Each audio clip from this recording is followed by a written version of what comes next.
So here we are. Welcome to episode 3 of the Hardwired Podcast in our new studio Mark 1. Still a bit of work to do on it, but we're getting there. Yeah, man. And so, this could be the new home of the Hardwired Podcast moving forward.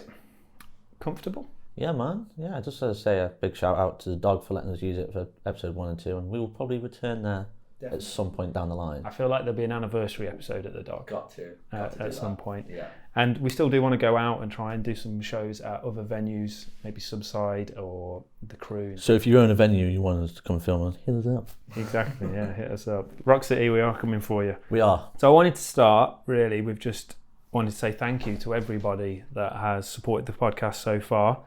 We've had some really nice comments come in. One of them that I really liked, Charles on Facebook said, who are these clowns? Plastic fans. So that was a really good one. I really like that one. That was a good one. Yeah, Mato Dave on Instagram simply writes, what a bunch of jokers. Nice. Really, really good. I like to think that we're quite funny as well. Yeah, Michael on YouTube says, this is in reference to our download interview. Okay. Even more proof that download is only catered for smash hit teen generation fans.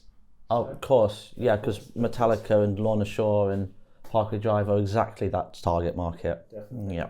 And then Queef Burglar 59 on TikTok simply writes bellends.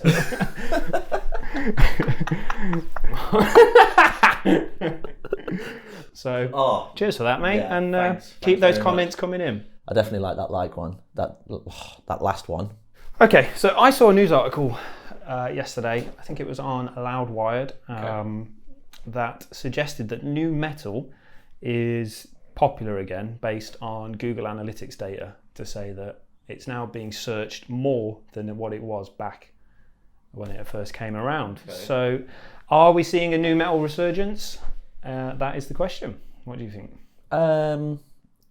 I think stuff like this always comes around. You've got Limp Bizkit touring, so it's always going to come up. And they are the godfathers of new metal, in my opinion. Let's not disrespect Korn. Well, you say that, like, that is the argument, isn't it? But if you sat down with Jonathan Davis and said, are you a new metal band? I think he'd probably slap you, because I don't think they would class themselves as a new metal band. Would Fred Durst and Limp Bizkit though? Definitely. Do you think? The hip hop, the rapping, the vibe is very new metal. Okay, is new metal a resurgence? Okay, the best way to do this was that if there is a resurgence, then what's the new band that has resurged it? Yeah, that is the question. There isn't no forefront band that's bringing that style back. Although that was that band at Limp Bizkit the other day, which were awesome. Black Gold was the first support act on, and they had like an NWA vibe mixed with metal, and it was very much of that new metal sound. Yeah, loads of break beats and stuff between the songs. That was really good. Then Wargasm came on, which wasn't so good, but that's just my own. I mean, that's your opinion. That's my opinion. I am very much the same opinion, but I know a lot of people do like and do get Wargasm. So yeah, I think that's maybe what's happening as well, is that bands like Wargasm and stuff, or the Spirit Box or whatever, that grew up on new metal, they're actually like popular bands now, and they are talking about it more, touring with the people they they grew up listening to. So maybe that's something to do with it. yeah, let's double back to Spirit Box. I mean, they are smashing it, and they are the new style of new metal. And there's I suppose the heavier style, which you probably haven't come on, is a band called Loathe. Very much the heavier side, the techie side, but very much new metal orientated. So yeah, Hacktivist was similar, wasn't it, for a little bit? that's still about playing Techfest this year, actually. Oh, nice. Talking of Techfest, Yeah, man. we will be speaking to Techfest later in this show, so we look forward to speaking to them. So yeah, I don't know, mate. I don't know. I'm not sure if I believe there's a new metal resurgence, because I don't think rap. I think rap is an important part of new metal, and I don't see any bands bringing rap into the music the way it was back. And I say rap loosely, Fred Durst is no rapper, and Mike Shinoda was no rapper, but it was a part of it. I'm not seeing that at the minute. And then obviously, the sampling, the classic sampling of like Wu-Tang Clan albums and things like that was so prominent in the first run of new metal. which we're not seeing at the moment. I think there's so many subgenres of metal and music now that how do you class yourself as an out-and-out new metal band? Like when Limp Bizkit, Korn, Linkin Park came onto the scene, they were just new metal. But now you've got tech metal, metalcore, heavy metal, everything down to grindcore now. Like how do you like differentiate like rap metal with new metal? It's all its own little subgenres. So yeah, I think you'll probably find the term new metal was probably invented by Kerrang as a way to market it. You know, I'm sure it wasn't the bands that were like, yeah, we're new metal. I bet it was a marketing term to branch a movement. But it's very interesting to see those cycles, and I can clearly remember, you know, hearing the first sort of like Limp Bizkit songs around, for me, about 99, 2000, being like, you know, what the fuck's that? And I suppose a lot of people identified with it and jumped with it because anyone that grew up listening to rock was kind of grandfathered in by a parent or a brother that typically would have liked Pantera, Iron Maiden, you know, the heritage bands. And then all of a sudden we got this new metal and we were like, shit, we can have this. This is our fucking sound. And, you know, for me, that was definitely why I got into it, because I was living in the wake of sort of like, oh, I like Iron Maiden. And my older brother would be like, you don't know fuck all about Iron Maiden. You know what I mean? And then all of a sudden I was like, oh, have you heard of Limp Bizkit? Have you heard of Slipknot or whatever? And he's like, you know, no. And I'm like, well, this is fucking mine. I'm having this. Yeah. Generational, isn't it? Music comes down to, like, my dad used to listen to like Black Sabbath, Maiden. He got me into Metallica, and then when he'd come into my room, I'd be listening to like Slipknot or Devil Driver and stuff like that. I'd be like, what the fuck is that? I'd be like, this, you know, like you said, this is mine. And then it's just progressed on to music now, which is because you've kind of got no comeback when someone's an old school. You know, I saw fucking Iron Maiden, you know, when they were playing London Apollo to like 1,000 people, and like you're like, well, I like them, you know, let me in, and they're like, no, I've got the original vinyl. But the new metal thing was like, well, yeah, this is mine, man. I've got my fucking plastic CD. I have found myself starting to do that.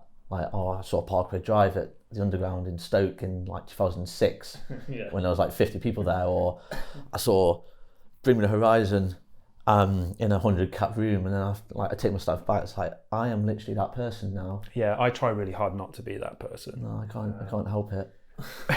yeah, I don't want to be that guy. But yeah, you are right. You know, you're passionate about it, and you've got history and memory with it that someone else hasn't got. You feel a little entitlement to it, I guess, because it's a part of your life. So some people probably call it just being a big-headed bastard, but it's also that. But it got me thinking about what other musical genres has there been a clear start, middle, and end to that we've seen in our lifetime. I think metalcore probably one of those that falls into it, like when Killswitch first came out, and I feel like we talk about the same three bands every time: Killswitch, Iron Maiden, and Metallica. We like more bands, trust me. We just need to get a tick list, like the next one. It's like, mention them. Every episode so far has been a Killswitch episode. Yeah. But you know what I mean? Like metalcore, we saw it grow, we saw it sort of die off, and then it sort of turned into like hardcore, maybe. Or no, I'd say metalcore's still a very prominent genre, especially in underground music. Architects, would you class them as a metalcore band? I'd say they're probably down the new metal thing now. They're very much a Radio 1 band now. The old stuff. There's elements of metalcore that are still really prominent though, you know, like the more clean guitar intro and the coming in. So that was a good movement. Yeah, like the era of These Colours Don't Run and Doomsday, like the older, heavier stuff, definitely. But I couldn't even name you a new Architects song. Like, no disrespect to them, no, but like it's always, for me, Architects, it'll always be the older stuff. But I did say this about Bring the Horizon, and then I got into it, and now I fucking love the new stuff. So maybe I just need some time to adapt. Yeah, man. And maybe before we download, listen to a few records and check it out. I saw them live less than 6 months ago in Nottingham, and I didn't know many of the tracks, but fuck me, the atmosphere and everything. I was just like, didn't leave the pit all night. It was wicked. Don't get me wrong, I've seen Architects a couple of times live. They're spot on. Yeah. So hopefully I'll see them at download, maybe smash some new stuff out, and then I'll go back and be like, yeah, that was wicked live. I'm going to check that, because I do find that you watch something live. I think we said this about the Metallica album, didn't we? That you watch it live, you'll go back and then really connect to it. What other musical cycles have we seen? Emo. Yeah, emo was a big one. And that was, thinking back to when we talked about why My Chemical Romance were bottled off stage, I actually think that was a lot to do with like Kerrang was just Pantera, Korn, Limp Bizkit, and then one day it just changed and it was, the front cover was emo, big fringes, and then everyone was like, whoa, what's happened to my beloved Kerrang? I love Kerrang, and all of a sudden it's changed style. So maybe that was part of the backlash against the emo movement. Generational people again, that would be. It's like, I'm not fucking buying that anymore. But yeah, I'd say with emo, it's like, it was massive, like between 2005 and 7/8, but it's come back. Yes. I'd say with the return of My Chemical Romance, and this time they seem a bigger band. Yeah. I'll be honest with you, at the start I fucking hated emo, and I was like, fuck emo kids, fuck all that. No, I'm never going to get into that. Yeah. You put a My Chemical Romance album on now, or some Fall Out Boy or something, you know, I don't get offended. And I'm like, actually, you know what? There's some good in this. Yeah. Well, it's one of them things again, isn't it? It's like we were a part of that, very much so. Like we can take our history as being there for the bottle fights, but now I wouldn't say that I'm a massive fan of My Chemical Romance. I'm not saying that by the long stretch, but musically I can sit there and go, okay, there's some talent there. It's not, there's a reason why they got so big. Of course there is, yeah. They were the forefront of the emo genre. I think what it promoted though, you know, Pantera and all that and Limp, but was like drink beers, fucking go out, be a drinking beers, smashing it. Whereas emo was very much like, oh, I'm so confused, and I didn't relate to that message. You know what I mean? Right. Yeah. Okay, so that's one that's gone and come back. What about consistent genres of music that have never gone away? Good question. I guess your stereotypical heavy rock sound has never faltered. So you got like AC/DC, that kind of sound, and then bands like Alter Bridge carried it on. You've got Mammoth that are coming through now. You heard them, Mammoth, VMH, I think it's called. They're really, really good. It's Van Halen. So I think it's his son or something coming through. They're playing it Download. They're really good. But that sort of 4/4, you know, solid rock beat has never gone. No, it's not gone. Thrash is another one. Yeah. Since obviously Metallica started it in early 80s. Megadeth fans are like going to fucking burn you now. Well, Metallica were before Megadeth because Dave Mustaine was in Metallica, so they were first. But yeah, so you've had that constant for 40 years. Like there'll always be new thrash bands, and I'm a massive fan of thrash. There's never been a period where it's faded off. Maybe in the 90s, but then, you know, I think it's one of the strongest underground genres now, as well as a big genre. So big up thrash music. Yeah, still going. What else has remained? I guess sort of like the slip. Well, death metal in general has never gone away. Yeah, exactly. Yeah, that just very double bass pedal. Yeah, just blast beats. But has it ever peaked to the point where it would have a resurgence? It's kind of just stayed at a level, hasn't it? Yeah, there's a lot of niche genres from it. Like deathcore was a stem of death metal. Slam music is a stem of death metal. And I saw Cannibal Corpse at Rock City the other week, and to see them, who are like the forefront of the death metal movement when they first started, to still, I know it's Rock City, it's not arenas, but like that was capacity. The whole tour was sold out. So I think, I don't think it's gone anywhere, but it's definitely been a consistent genre of heavy music. Yeah, man, and selling out Rock City is nothing to be, not to be sniffed at. That is a fucking great venue and big sized crowd. Something, another one I think, which is probably the most popular it's ever been, is black metal. Yeah. The dressing up, I know it's very heavy music, but yeah, I think that's definitely the highest it's ever been. I know it's always been there, but there's a lot of underground bands who are now smashing it in underground festivals, which is really high capacity.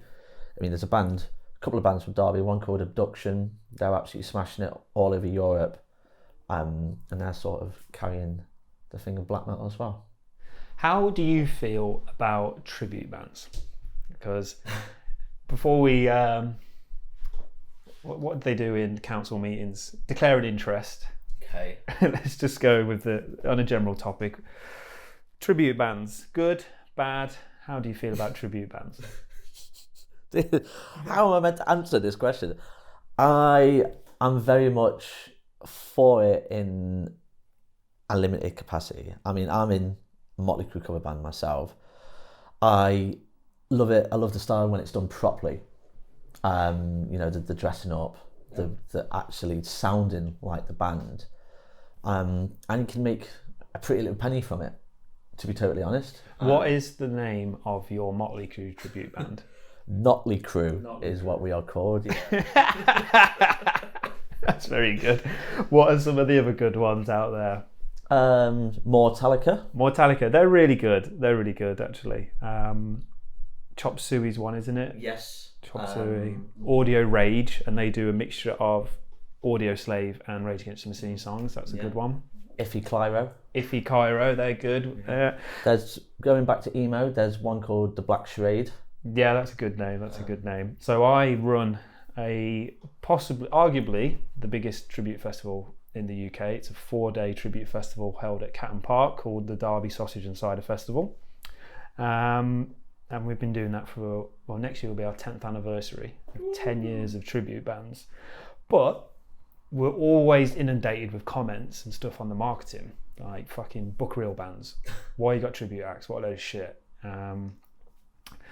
So yeah, I just thought it'd be an interesting topic to explore because, yes, I agree. We should shine light on to new bands and stuff. And we do have one stage that is all about new local talent, which you've helped to find some artists for.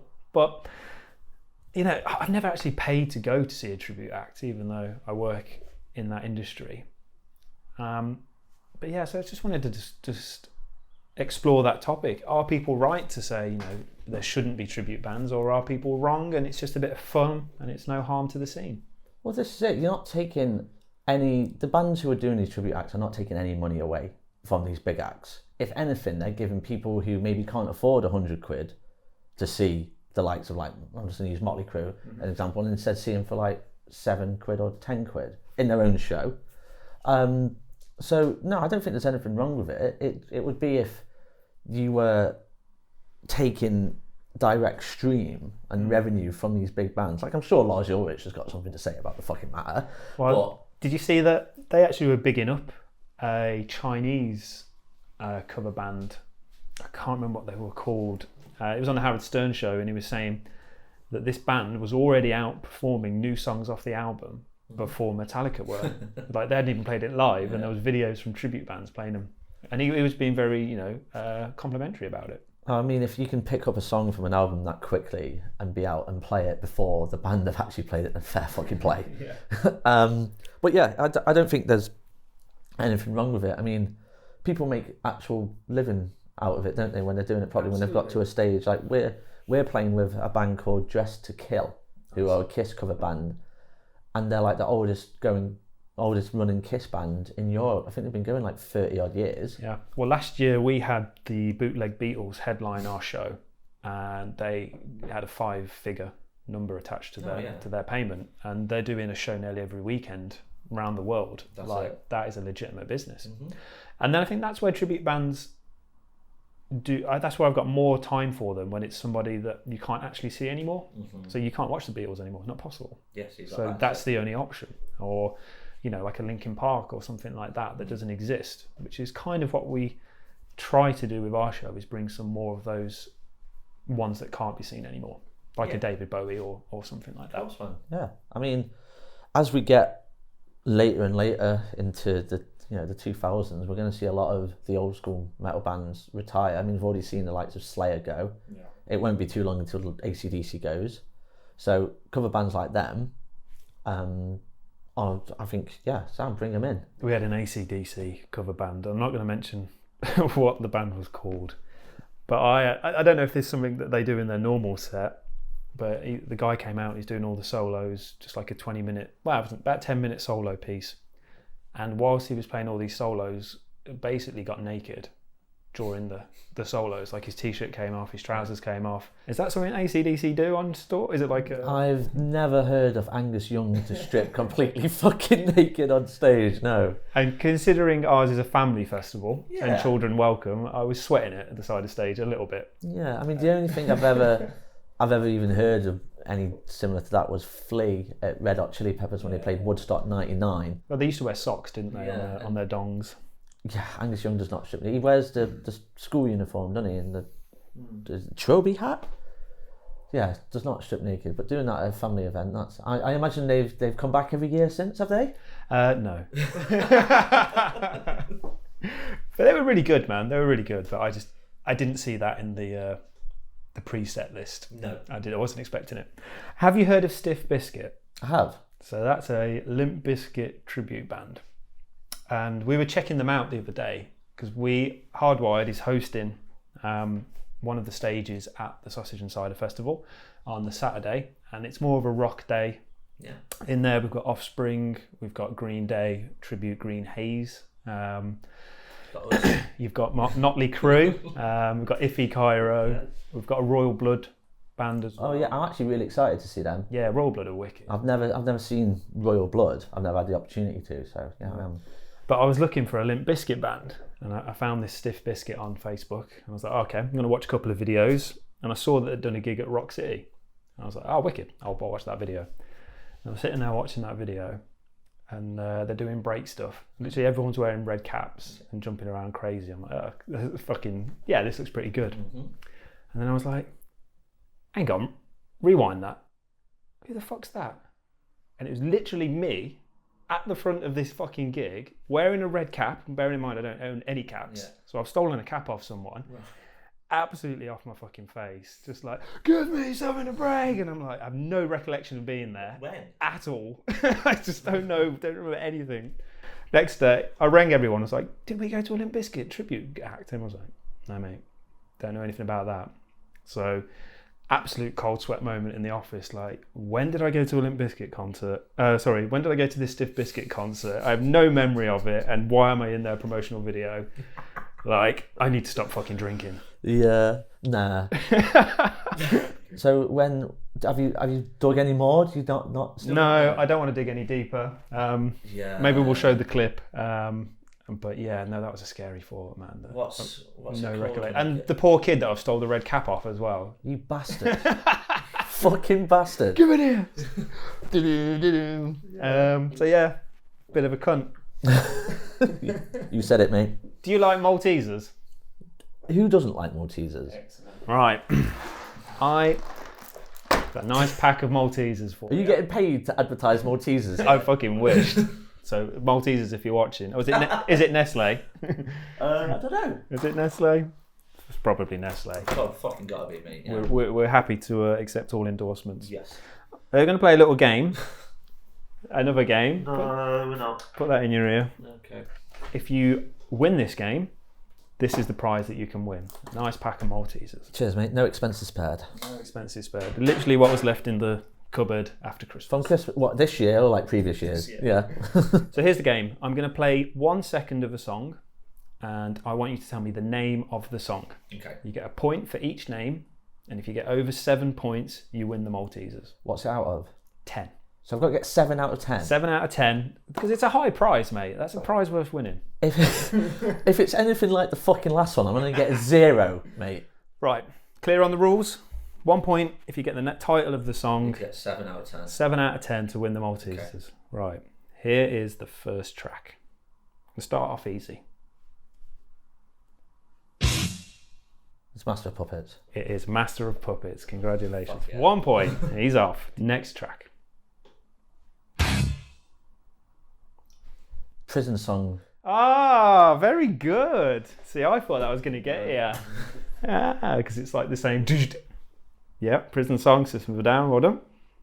Fucking hell. I don't want to give the Maltesers away. Next track. It's Welcome to the Black Parade. It is indeed. Fucking hell. I'm getting owned here. All right, next one. This is easy. Okay. Let's break stuff.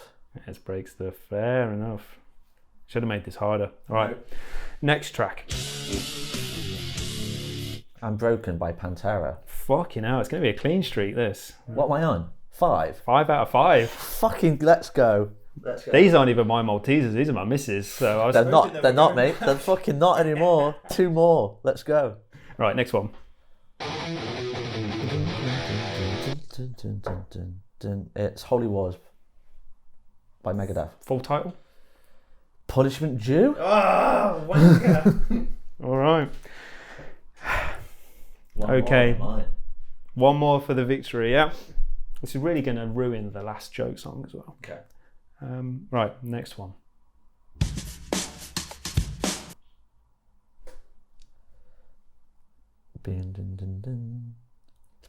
Blink 182. Title of the song? I thought I could still get a point for naming the artist. No, it's title of the song only. I Miss You. It is I Miss You. Shit. Oh, you're definitely going to get the next one.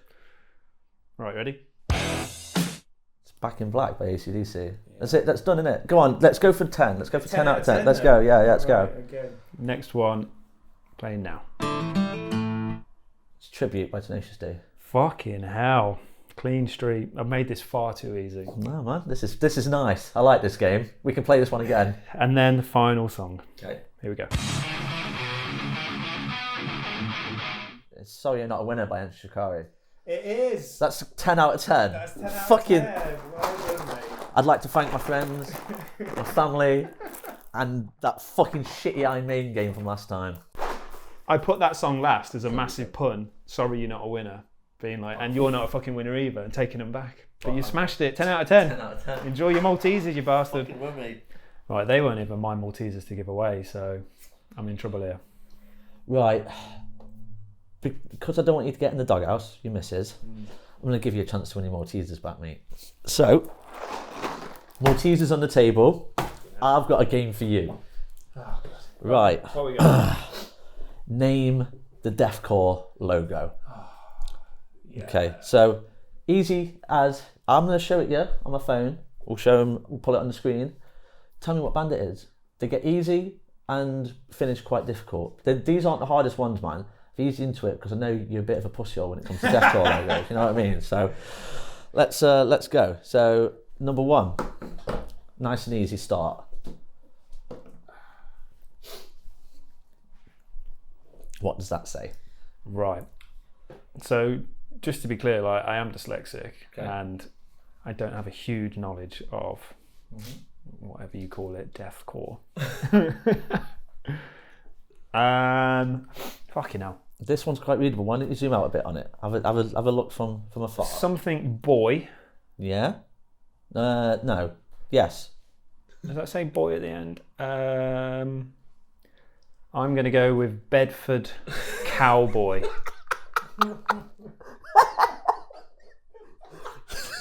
What the fuck? It's Job for a Cowboy. Okay. Okay? Right. Bedford Not Bedford Cowboy. Where's Bedford? Come on. Fucking hell, right. Number two. This, I thought that one was piss easy. Right, this one then. How many have I got to get right to win the Maltesers back? One. Oh, okay, good. Just good. one, okay? Alright, so. Right, that one. Might have to zoom in a bit on that one.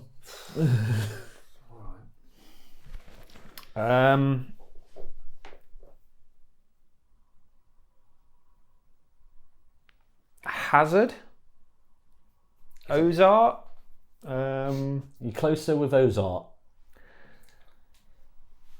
Ozarade. It's not Ozarade. that would be Oceano. Oceano. Yeah, right. Fucking hell. Okay, no. Right, here you go. Third one. This is your chance.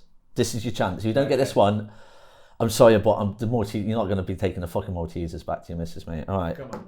Go on. Yeah, I know this What one. does that say? Yeah.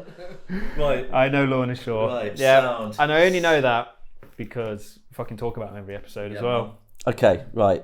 So, there you go. Okay. Maltesers are back in the cupboard. Everything's restored. But let's continue. Let's currently get 2 out of 10. 2 out of 5. Say?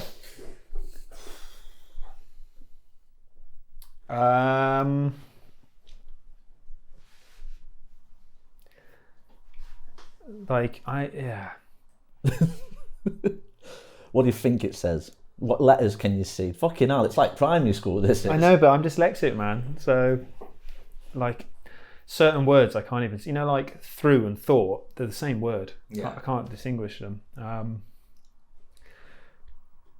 Tyrant. There is tyrant in there. Tyrant.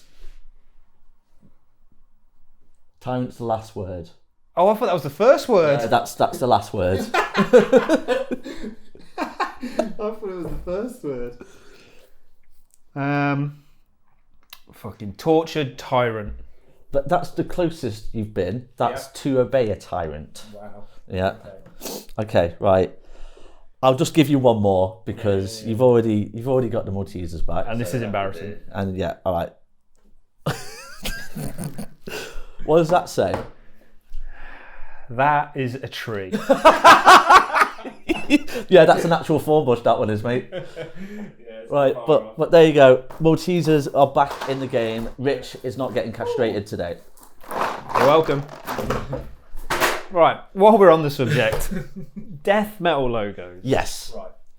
As someone that has built a career in marketing, Okay.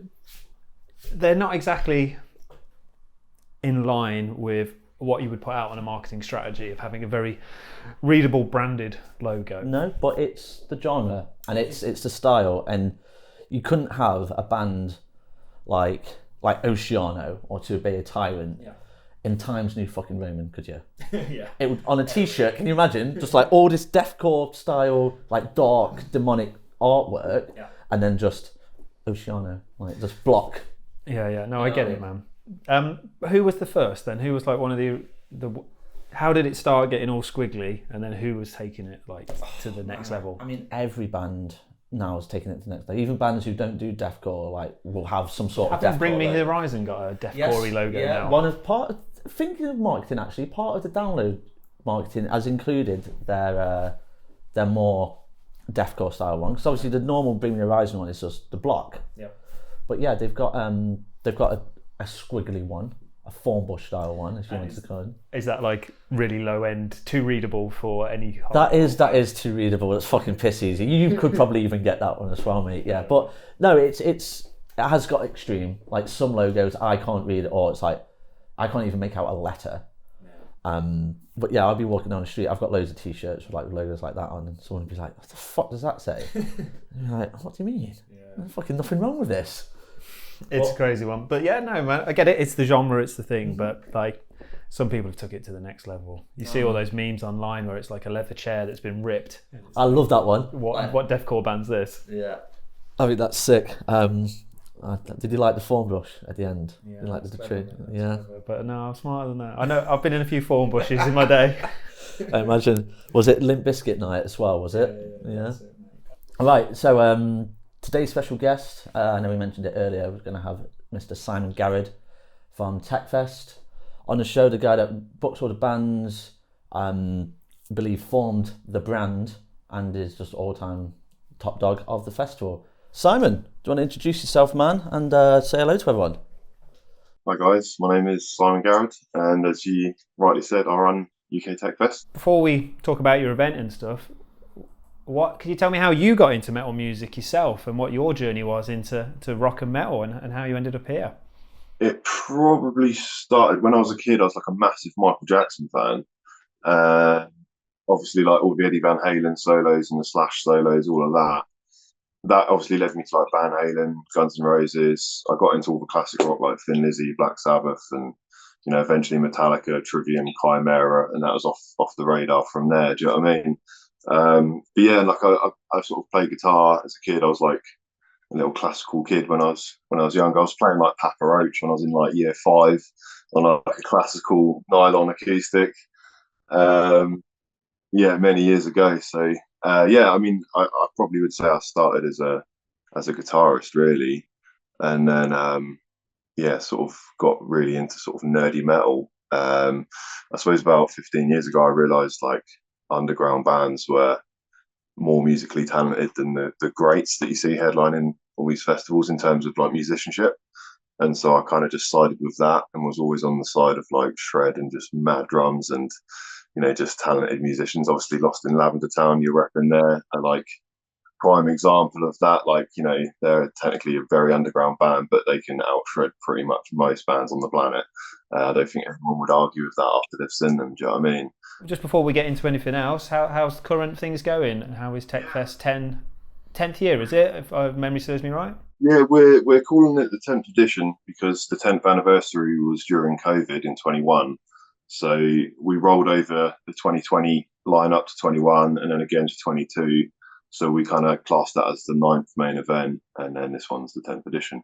But yeah, it's going really well. Obviously, we've got Suffocation, Chelsea Grin, Born of Osiris headlining. We're still going to be announcing like an early bird as well. Yeah, we've still got about 18 more bands to drop soon, and then there'll be 12 more after party acts as well. So we've got about 30 more bands to add to this stack already. Yeah. What's so it's 10th year, well, 10th edition. Something that I just want to talk through is like, where did TechFest start, and what are some of like the biggest acts you've had play who have now gone on to like conquer the world? It started. I used to run a gent blog basically back in the day, and I was English Gentlemen's Quarters (EDQ), and there was another group called LXD, which was the League of Extraordinary Gentlemen, and we basically said we were going to put on like an all-dayer together. Back sort of 15 years ago, there wasn't really any like labels or management supporting this whole techie thing, and it was just gent blogs posting all these bands basically. So EDQ and LXD were going to do an all-dayer, and we did a couple of things together, but it never really manifested into the festival. And like, I just started TechFest one day on a whim. I was just like, label it what it is on the can. It's just a UK tech metal fest, and yeah, it just kind of took off. But like the first year was sold out in Alton Lounge Bar down south. It was like 425 people I think we had for the first year. A little 3-dayer with like, Silosis, Textures, a load of bands. It was like Hacktivist's first show. Yeah, it was like, that's probably one that's gone on to do well. Do you know what I mean? That was their first ever show. But yeah, I mean, since then, like, we were booking bands like Loathe in 2016. They were playing like 2 p.m. on second stage. We had Sleep Token in 2018, which I'd say was a couple of years before, Download and all these other festivals. I think we've done that quite a bit. Like we did Pliny's first ever UK show. It was like his Europe exclusive debut in 2015, and I'd actually been trying to book Pliny since 2013. Like, I was his 73rd like on Facebook, and I messaged him that night saying, "Do you want to play TechFest?" And like, if you look at Pliny now, like, he's just selling out 5,000 cap venues, 2,000 cap venues. Do you know what I mean? He's just doing well. Do you know what I mean? So yeah, I'd say they're probably some of the bands we got ahead of the game on. For anyone that might not have heard of TechFest, like, what is the culture behind it? What's the ethos of the brand? Well, I suppose because like when I started it, like it was very much like a bedroom guitarist thing. So like my idea was like, let's just get out in the sun and like play riffs and like try and legitimize this actual genre with like an outdoor festival basically. Yeah, I think that was it really, just beers and riffs and a field and sun. It's a good combination, mate. You know what I mean? It's a recipe for success. Yeah. I think we've always put like vibes first. You know what I mean? Like, there is backstages and stuff, but generally like the bands just camp with the fans, and that's kind of always how it's been. Like, it's just a massive party in the field. And like, you look back at some of the videos in like 2013, like Monuments are just absolutely hammered and just getting involved with everyone in the campsite. And like, like the first time we had Betraying the Martyrs, they were just like, we paid all their hotels and stuff. And they were like, "Simon, I'm so sorry. I know you've bought us hotels, but like, we're loving this so much. We just want to stay and party basically." And yeah, they were up all night till the early hours. And yeah, it's just one of them. Do you know what I mean? I think we win over people with how fun it is. How was the 10-year journey? How did you, obviously you mentioned you started in that small venue for 400 people. How have you grown over the last 10 years to be where you are now? Yeah, the second year we went straight outdoors to this sort of biker wedding field that was local to me and kind of cheap and had been recommended by a friend. I think they were kind of more known for like, biker events and raves and weddings basically. But it worked really well. It was just, it was a bit ropey. So we were like, we wanted to go somewhere a little bit more professional, which, 2014, we found the Newark Showground, which is, I think it's like an old military base, and there's like a whole agricultural thing going on there. There's like a war museum there. There's a load of like old military planes on there. There's a couple of runways and stuff. Yeah, it's a really big area, and it's always kind of allowed us to sort of grow and sort of adapt every year. Do you know what I mean? It's quite customizable as a venue. So yeah, we've been there since 2014, up to year 10. So obviously, knowing you, and I know there's going to be a lot of these moments, but what would be your most proud of moments over the whole TechFest timeline? A couple of things. I mean, the most proudest thing is definitely the community we've built. We've created something where like people can express themselves in a very unique way, and like you can tell from like the merch that we have, like it's just as colourful as you get at a metal festival, with as many items as possible. And we're very much about letting people just be themselves and do whatever they're really good at, whether it's just lights or guitar or staging or whatever they do, wherever they fit best is where we want them. Do you know what I mean? But I think like musically, like I think bringing Agent Fresco over, because they're like probably one of my favourite bands, and like they credited me as like the guy that told the UK about them, which is pretty cool, back in 2015. So, and they're like really big now, yeah, playing Art Tangent and all these other festivals, and yeah, they're an incredible band. I'd say North Lane in 2017, that was a personal favourite, just because I just love seeing the main stage room and just packed to the brim with people just going hard. Do you know what I mean? That's my favourite part of TechFest, is just seeing a room go mad. Do you know what I mean? I'm getting the vibe that this is like almost like the illegal rave subculture. Like this is like the prodigy of metal festivals. You know what I mean? Yeah. I mean, community-wise, a lot of my raver mates say it's a bit like a psytrance festival for metalheads. Yeah. I'm getting that Illuminati sort of psytrance festival. Yeah. I've never been to many raves many years ago, but like I've got a lot of raver mates, and they all seem to appreciate TechFest, which is cool. As a festival organizer, you have many challenges throughout, especially on site. Has there ever been a point or a moment where you were on site and you were like, right, we might have to call this a day now? Like, what's been one of the biggest challenges you've had to overcome during like a show? There's a couple. I mean, personally for me, when someone was in a situation where they needed like emergency help, that was quite like a realization moment of how like crucial it is to keep people safe and stuff, and like how much responsibility we need to hold for things like that. That was like a real eye opener for like keeping people safe. Because I don't want anyone getting hurt or anything on my watch. Do you know what I mean? But I'd say probably the biggest challenge for the team in 2017, there was this like weather warning where there was just going to be like 3 months of rain land on the showground in 1 hour. It's like this 3 months of rain in 1 hour meme that become a thing. And we just got this flash flood weather warning, and literally the whole place flooded like just within an hour. It's during Chelsea Grin's set, the last time they played, and in the room, other than the water on the floor, you wouldn't have known anything else was happening. But like the crew were like lifting all the stuff up onto crates and stuff and getting it out of the way, and like if one drop like hits this mixing desk, they're fucked. Do you know what I mean? Like, so yeah, they moved like a unit, and like from a fan's perspective, everything went fine. Do you know what I mean? It was perfectly perfect show. Do you know what I mean? They absolutely smashed it. Which won't bring them back, but that was a thing. That was a thing. When I visited Newark Showground, Paul showed me your setup, and it's like it's three, isn't it? Three sort of warehouses, and you move from side to side, don't you? Do you want to tell us a little bit about that concept? And I believe it's no clashes as well, isn't it? It's a unique concept of that. Yeah, we've tweaked it about over the years, but generally you come in from the campsite into the sort of merch area where you'll sort of see all the TechFest merch, all the band merch, and things like guitar companies, and if there's a record label or a clothing brand or something like that, there'll be a load of stores there. Some like like Daddario and all these like Evans and like drumstick companies and that, they're all there as well. But in this main area, you can either turn right into the second stage or left into the main stage or straight ahead to the bar. And it's like 20-second walk between stages, if that. It depends how packed it is, but like no clashes. They just alternate, one sound checking while the other one's playing, sort of thing. It's all closed off, so it's fairly isolated. It doesn't interrupt each other.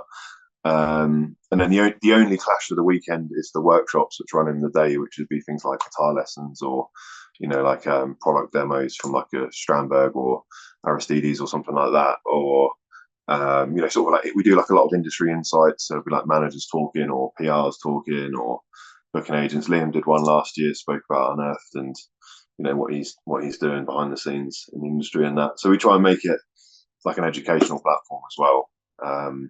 Anyone that's got expertise can come and speak. Do you know what I mean?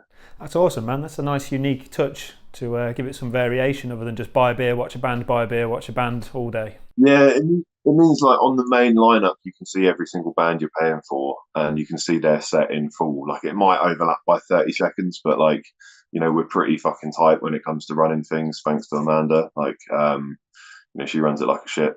But yeah, like yeah, I mean, I'd say we just kind of want to give every band their sort of limelight. So when it's their turn to play, there's no one else playing, and people can go support everyone. Do you know what I mean?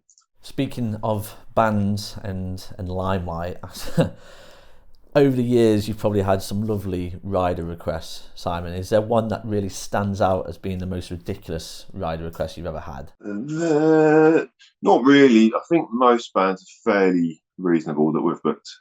A pretty sort of a funny one. I was sixth in 2014. They wanted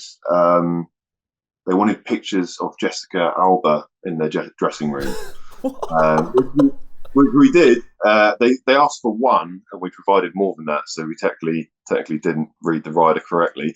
Yeah, we provided a load of them, and we had someone Photoshop like loads of like sick logos onto their bikinis and stuff, and they seemed pretty happy. Do you know what I mean? Fucking sound. I was speaking to a band, and I think they were called Gut Locker, and they say that like if any venue asks them for a rider, they won't put like beer or food or anything on it. They'll do like obscure PlayStation 2 games, and I think the last one they asked for was like Harry Potter Quidditch World Cup. Like that. Like if I'm putting a show and someone asks for that, and it's like, I'm gonna go out my way, I'm gonna buy that shit for you. And I suppose it's like that. It's like Jessica Alba pictures. All right, yeah. We had Monuments wanted a mystery gift, so I messaged the manager saying like, your mystery gift will be at this time, and it involves your whole crew, like your lighting guy, your merch guy, manager, whoever's there. Like you can all be involved, and it was like, yeah, sweet. And we basically just brought them a magician, basically, and that was the mystery gift. But had like a magic show in the dressing room for like half hour or so.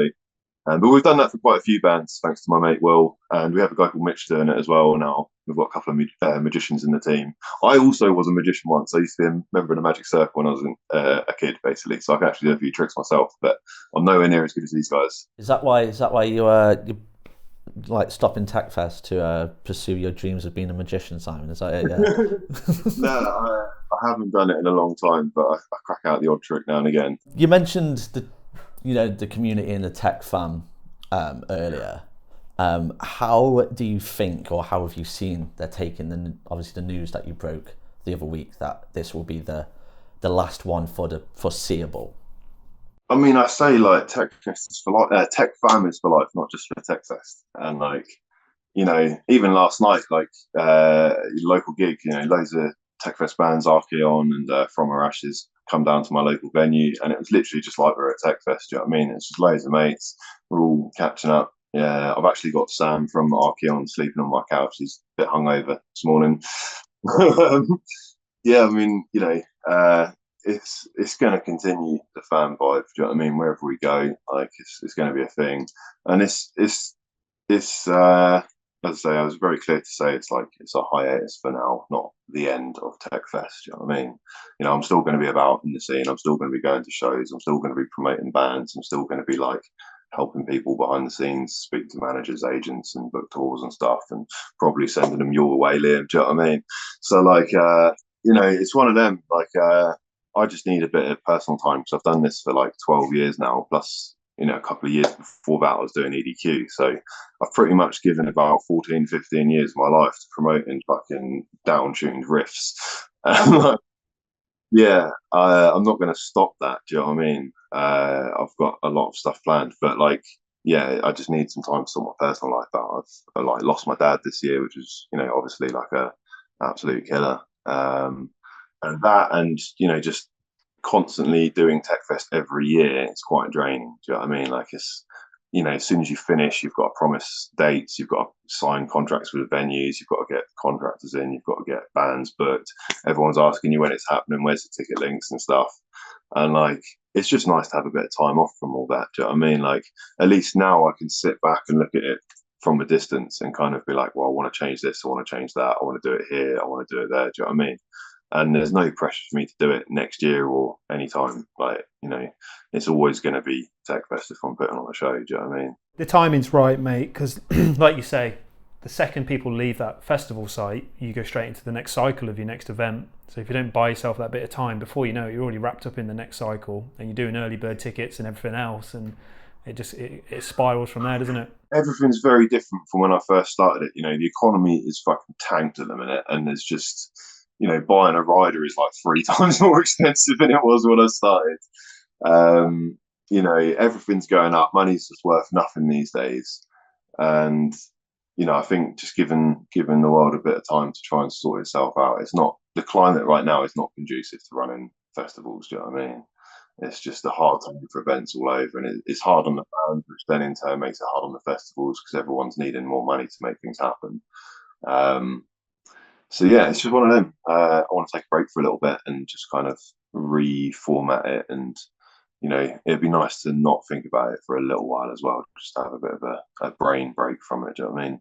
Yeah, and you got to restart your magic career somewhere. So. Exactly, the magician career. I'm really excited to see that now. Like. Next time I'll bring some tricks for you then. Is there any message or something you wanted to convey maybe to the people of TechFest in wake of the news of taking a hiatus after 10 years? Yeah, it's definitely not the end. It is a new beginning, and just take some time to, reflect on what we've built together and how much it means to you. And obviously, if you want to see us back soon, support me with some merch, some ticket sales, come down to the last year. Obviously, I'll be doing a tech ab at the Hairy Dog with Liam again, so we'll be announcing that soon. So we're still going to do one of those. But yeah, if you want to come down, make this year count, because this will definitely be the last one of its kind. But yeah, I hope to be back in the future. So just stick with us. Do you know what I mean? What is the criteria then for a band to perform at TechFest? Like. And they got to be pretty heavy shit, yeah? Yeah. I can't argue with the riff, basically. I'll book it. Like, if the riffs are savage, I'm just going to book it. Like, I don't care how big you are, how small you are, how much industry backing you've got, or anything. Like, I really sort of pride myself on trying to find things first and give opportunities to people that are above their sort of level to try and like inspire them to sort of keep at it. Do you know what I mean? I'll tell you, a band like Project Mishram a couple of years ago, no one knew who that was in the UK. Even when we announced them, no one knew who they were. And then, like, by the end of the festival, they were like the fan favourite. We brought them back last year as like a, like had to be done sort of thing. And this year I went and got them a slot at Arctangent to sort of give us a break from having them. Do you know what I mean? But a few years ago they were just a band in India that no one had really heard of. Do you know what I mean? And I'd say, they've become a big part of the UK scene now. Do you know what I mean? And they're actually going to be doing some Europe dates now as well this year. And where do you source that material? Like, where are you looking to find these bands? Are you on the ground? Are you going to shows? Are you scrolling through countless hours of YouTube? I'm just constantly messaging Simon with my bands. That's how he knows now. Other than TechFest, my favourite type of show is just a tiny, dingy metal bar. Like, I'm not a big fan of like arena gigs at all, and just London sort of like shows, academy shows. It's just, there's something really sterile about it, and like I'll go for it if it's like a band I can only see there, fair enough. But like, I'd much rather be in a dingy metal bar checking out a band that no one's ever heard of. Like, that's always the side I've been on. And like, I tour drive bands, for a job, but also for scouting and for flyering. So I go out and fly at every venue I go to. I'll watch pretty much every band on the tour. And yeah, I'll just sort of try and get stuck in and meet as many people as I can along the way. Do you know what I mean? I think I've always done that. I was driving before I started TechFest. Do you know what I mean? I found many bands on the road like that. Well, I think that's sort of natural progression, unless you've got anything else to say to everyone, Simon, or... Just get your tickets for TechFest this year. It's just uktechfest.com. It's all pretty cheap, 4 days, and we've still got 30 more bands to announce. So if you like the lineup, you're going to get your money's worth. It's actually cheaper to go to TechFest for the full 4 days than it is to watch Iron Maiden in one of their arena shows. Just saying. Oh yeah, I mean, the ticket alone for TechFest is cheaper than a hotel room for most nights. Do you know what I mean? If you get it early, you're talking 90 quid for 4 days and camping. I think it's like £100 now. It goes up slowly over the year, tenner each announcement, but I'd say we're pretty reasonably priced. I mean, most other festivals are a lot less bands for a lot more money, and you probably have to buy hotels on top. Well, congrats, mate, and congratulations on the last 10 years. We wish you all the best for your little hiatus, and I hope, we hope to see you back shortly. And when you have got something to present, I hope we're the first to hear about it. And Magician Show, we want exclusive on the new Magic Show as well, fucking straight up. I'll do a Magic Show for you, Liam, and whenever we're back, you're more than welcome. I'll come back on anytime. But yeah, hopefully, I'll see you there, Liam. Hopefully I'll see you there as well. More than welcome. Bring the Hardwired guys down. So yeah, thanks for having us and that. I appreciate it. No worries, man. Thanks a lot, buddy. Nice one, Simon. Okay, well, thanks for Simon for chatting to us. You didn't tell me you did an industry talk at TechFest. Last year, yeah. Well, how did that go? Funny story. Okay. I completely forgot I was doing it. What day was it on? Thursday, the first day. So me and my mates, we got there early, pitched up, and the excitement. The first day you got a festival, it's like sound fucking beers. Actually, I was drinking dragon soup. What's that? You never had dragon soup? It's like caffeinated sugar, but it's alcoholic. It's mad. Check out dragon soup. And yeah, so I had a couple of cans of that. It's like my festival tradition to start with a couple of cans of the soup. And then beers. yeah. A couple of beers, watching some bands, and then like notification off of my phone. It's like your industry talk starts at 4:00, and I was like, oh fuck. And like the thing is, I'd planned it all. Like my notes were in my bag in my tent, but I like the excitement of being at a festival, and because it's my first year at TechFest last year, I just fucking went for it. Like watching the bands, like catching up with people. So I was like, fuck, like I was fucking half cut. So I got up, I went to the like where it is. It's in the hangar where they do the after parties and the workshops. Yep. And I was like shit. And then like people were coming to sit in. It's like people are actually coming to watch me do this, and I have no idea what the fuck I'm gonna do. Was it like a Q&A panel, or did you just have to free roll? Yeah. So I spoke some stuff. I did like the history of Unearthed and just your basic shit. And the thing is, halfway through, I dropped all my cue cards on the floor, so I had no idea where I was. And then, after that, the first 5 minutes, I was very much like, and then after that, it flowed because I wasn't trying to read what I've done. And yeah, we did a bit of a Q&A session, and yeah, there was quite a few people there, to be honest, for it. And yeah, it was just a whole comical thing of me forgetting I had to do it, but then after that, like, because I got that stressed in a short amount of time, I just got so drunk on strawberry daiquiris after that. It was great. Nice. Yeah. So yeah, right. So obviously you running an outdoor festival. Simon's story about the flood was intriguing. You've got to have something as well. What, a show-stopping story? I nearly Wigan might have to pull the fucking plug here. Yeah, I mean, one springs to mind immediately. So we run an event called Back to Festival, which is probably your idea of hell. It is a 90s nostalgic festival. Not that much. And you've got Example playing this year, haven't you? Yeah, I've got Example this year. See, that's not bad, but yeah, for now it's, yeah. It's, mind you, everyone seems to like the Venga Boys in the metal community. We have a lot of Venga Boys. Yeah, and that's true, yeah. Yeah, it's not for me really musically, but the people that come are nice. It's just a getaway in it for people. But yeah, we had a bad one. So our event works on a token system. Mm-hmm. So we don't have a cash bar, we have tokens. Yeah. And people buy their tokens, and behind the token booth is a big metal container, like a proper hardcore security level container with like massive locks. Mm-hmm. And all the money goes in there, all the tokens go in there, like a float for a till. Yeah. So we have to start, it's the first day, it's Thursday. we have to start with like, 20 grand or whatever in cash to give people change when they're buying their tokens. Okay. We have all the PDQ scanners for taking car payments and everything else like that. Everything goes in this super secure unit, and it's guarded by security.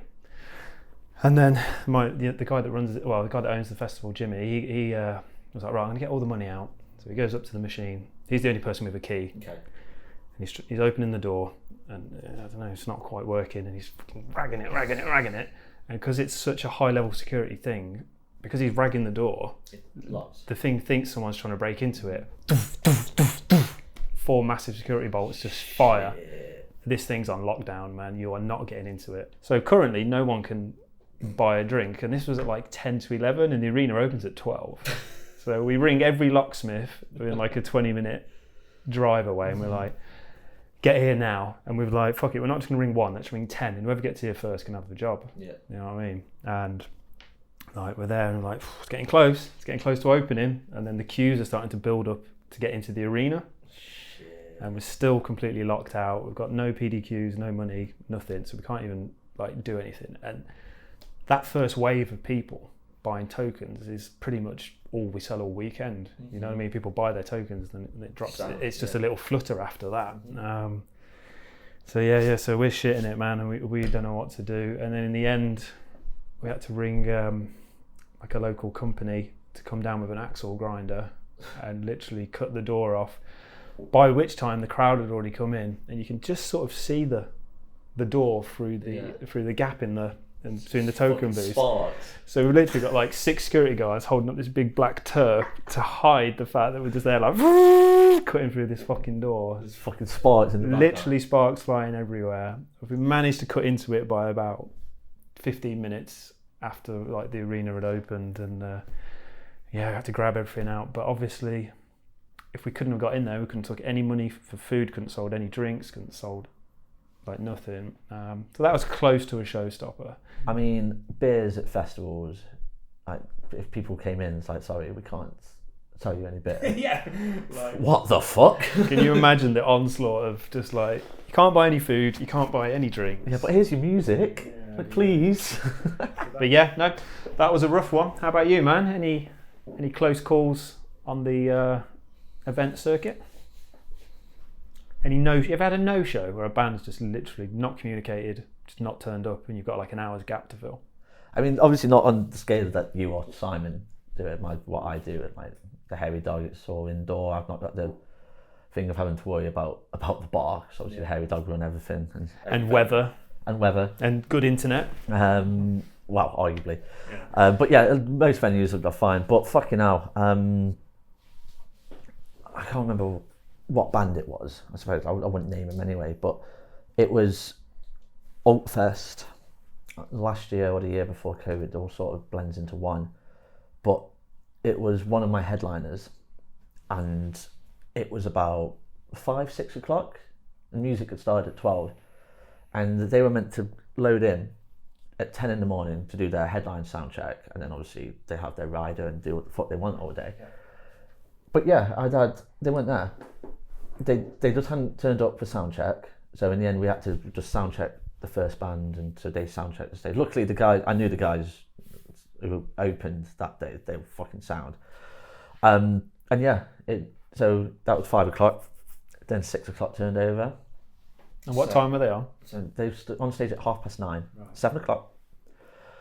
And at this point on Altfest, I've normally had a few beers and I'm really enjoying the day. You know, everything that could have gone wrong normally happens at the start, like, you know, fucking gear malfunction or something. So normally I'm like, at this point I was just stood there, stone cold sober, just hating my life. And then, 7:30, and they turned up, and they're like, sorry, we didn't think that we need to be there until this time. I did not read the advance sheet. So it wasn't a showstopper in any shape or form, but it was definitely I am sweating my fucking balls off.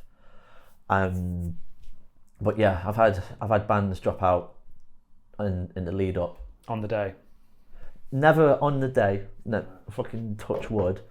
But yeah, the week lead up. Obviously, COVID was different. You know, if you tested, because we expected that at that year. So I had a list of bands, and I think we had 5 bands drop out, but I had a list as long as my arm, so that was easy enough. But yeah, I've had bands drop out in the week. We had a band drop out of our festival 2 years ago for COVID, and you'll never guess what band it was. Not bad. Corona. That's no word of a lie. Fuck off. Really? No word of a lie. Oh yeah. We had to walk on stage and say, sorry guys, Corona won't be performing at the show. This is like 2 hours before they're meant to go on because they've cancelled due to coronavirus. And you can imagine what the crowd response. Fucking hell. And that is a true story, man. Yeah. I'm really looking forward to Sausage and Cider Fest. That'll be good. Yeah, no, hopefully. Yeah. Hopefully Notley Crew don't drop out last minute, you know. Yeah. I'm going to boot them off. Yeah, all right, so that's it, man. That's 3 shows down. Thank you to Simon for joining us from TechFest. Were you going TechFest? I'm going TechFest. Are you going TechFest? Am I going TechFest? What's the date? When is it? It's the last weekend of June. I think you've got a festival. Yeah, I will be producing a 90s nostalgia festival that weekend, but I'd much rather be in a dirty hangar listening to fucking metalcore and logos I can't read. Yeah, that's it, man. Well, I'll keep you posted on how it's going on the ground. Awesome. Okay, so that's it, guys. That's it for this show, and we'll see you on the next one. Cheers, guys.